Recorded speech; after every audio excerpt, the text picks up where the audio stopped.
అందరికీ నమస్కారం అండి. ఈరోజు మాజీ ముఖ్యమంత్రి వర్యులు జగన్మోహన్ రెడ్డి గారు శ్రీకాకుళం పర్యటనని ఎందుకు పోలీసులు అడ్డుకుంటున్నారు, ఎందుకు ఆంక్షలు విధిస్తున్నారు? ఒక మాజీ ముఖ్యమంత్రిగా పర్యటన చేయడం తప్ప, దీనికి ఈ ఆంక్షలు ఎందుకు? ఇతర జిల్లాల నుంచి వచ్చే నాయకులను అడ్డుకోవడం, బారికేడ్లు పెట్టడం, ఆయన పర్యటనకి 8 వాహనాలకే దాంట్లో అనుమతి ఇవ్వడం ఏంటిది? అంటే జగన్మోహన్ రెడ్డి గారిని చూసి మీరు భయపడుతున్నారా?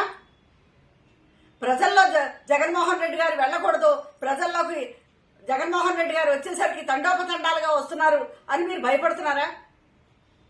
మీరు ఎంత తొక్కాలని ప్రయత్నిస్తే, జగన్మోహన్ రెడ్డి గారిని ఎంత అణచాలని మీరు ప్రయత్నిస్తే, ప్రజలు ఆయన్ని అంతకంటే ఉవ్వెత్తున పైకి తీసుకెళ్తారు. ఈ రోజు పర్యటనలో మీరు అభ్యంతరం పెట్టవలసిన పరిస్థితి ఏంటి? అన్యాయంగా సిదిరి అప్పలరాజు గారిని, మాజీ మంత్రి వర్యులు సిదిరి అప్పలరాజు గారిని మీరు అరెస్ట్ చేసి జైల్లో పెట్టారు. దానికి ఆయన్ని కలవడానికి ఆయన వస్తున్నారు. సిదిరి అప్పలరాజు గారు వాళ్ళ అబ్బాయి విషయంలో జరిగిన విషయంలో ఆ అబ్బాయిని అరెస్ట్ చేశారు, తీసుకెళ్లారు. అరెస్ట్ చేసినప్పుడు కూడా మీరు పెట్టిన ఆ సెక్షన్లు ఏంటి?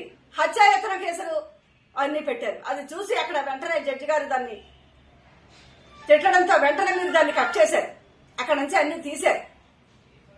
మళ్లీ పెట్టి ఆయన ఎలాగా అరెస్ట్ చేశారు వాళ్ళ అబ్బాయిని? అది సరిపోదన్నట్టు సిదిరి అప్పలరాజు గారిని అన్యాయంగా అరెస్ట్ చేశారు. ఏమిటి అన్యాయం అని ప్రశ్నించడానికి, అడగడానికి, ఆయన ఓదార్చడానికి ఆయనకి అక్కడ ఇప్పుడు జగన్మోహన్ రెడ్డి గారు వెళ్తుంటే మీరు ఎందుకు అడ్డుకుంటున్నారు? హింసాత్మక సంఘటనలు జరుగుతాయి అని చెప్తున్నారు. జగన్మోహన్ రెడ్డి గారి పర్యటనలో ఈ గత 2 ఏళ్ల నుంచి చూడండి, ఎంత జనం వచ్చినా ఎక్కడ ఒక హింసాత్మక సంఘటన జరగలేదు. మీరు అప్పుడు అదే చూసుకుంటే అంగళ్ళు పీలేరు విషయంలో చంద్రబాబు నాయుడు గారు పర్యటనలో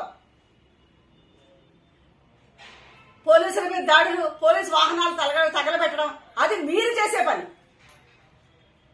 అంతేగాని జగన్మోహన్ రెడ్డి గారి విషయంలో జగన్మోహన్ రెడ్డి గారు ఆదేశానుసారం అందరూ ఒక పద్ధతిగా వెళ్తారు, కానీ మీలాగా రెచ్చిపోయి ఎవరు ప్రవర్తించరు.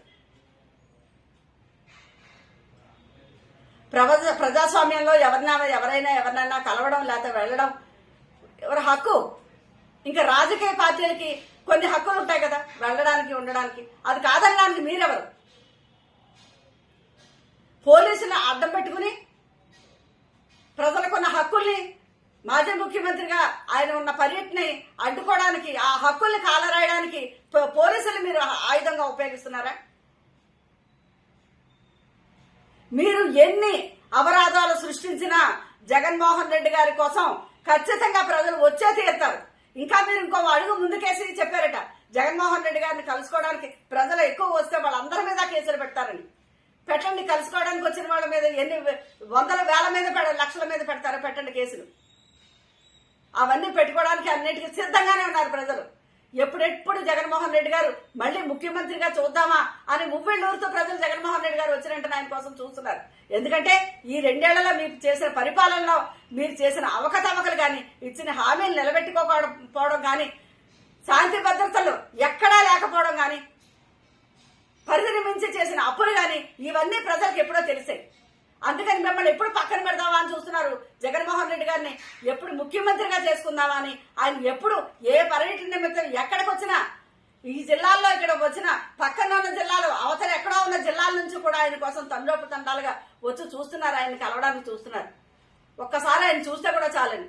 అలాంటి వ్యక్తిని మీరు అడ్డుకుంటారా? అడ్డుకోవాలని చూస్తారా? అరచేయి అడ్డుపెట్టి సూర్యోదయాన్ని ఆపలేరండి.